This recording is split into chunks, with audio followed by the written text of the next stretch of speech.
नमस्कार दर्शक बंधु, आज आसतु जानिबा गोटिए क्षुद्र गल्पटिए। गल्पटीर नाम हेउची ईश्वरଙ୍କ अस्तित्व।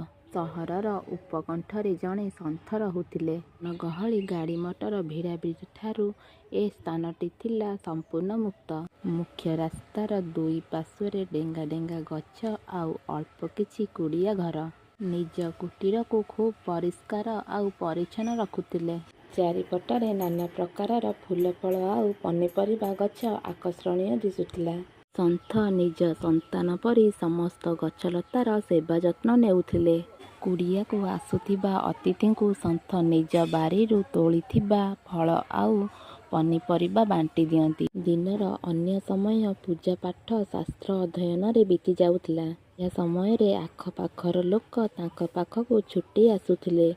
सन्तଙ୍କ तुंडरू गीता भागवत पुराण शास्त्र श्रवण करी उपस्थित श्रोतागण खुशी हे उठुथिले। ए सकाळू सन्थ पाख बजारକୁ ଯାଇଛନ୍ତି। ଏହି ସମୟରେ ଦୂର ସହରରୁ ଆସିଥିବା ଜଣେ ଯୁବକ ସହିତ ତାଙ୍କର ଭେଟ ହୋଇଗଲା। ଯୁବକଟି ସନ୍ଥଙ୍କ ବିଷୟରେ ଅଳ୍ପ ବହୁତ ଜାଣିଥିଲେ। ଯୁବକ ଜଣକ ମେଳାପି ଆଉ ମିଷ୍ଟଭାଷୀ।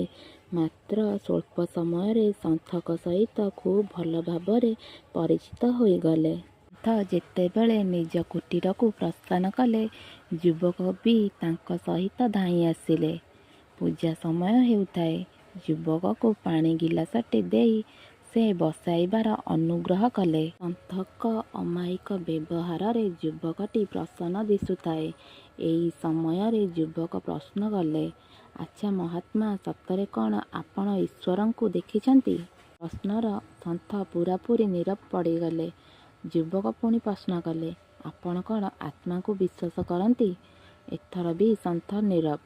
ଯୁବକ ନିଶ୍ଚିନ୍ତ ହେଲେ ସନ୍ଥଙ୍କ ପାଖରେ ଏହାର କୌଣସି ଉତ୍ତର ନାହିଁ। ଏଣୁ ବିଦାୟ ନେବାକୁ ବାହାରିଲେ। ଆଶା କରୁଛି ଆପଣମାନଙ୍କୁ ଏହି କ୍ଷୁଦ୍ର ଗଳ୍ପଟିଏ ଭଲ ଲାଗିଥିବ। ଆଜି ପାଇଁ ଏତିକି। ନମସ୍କାର।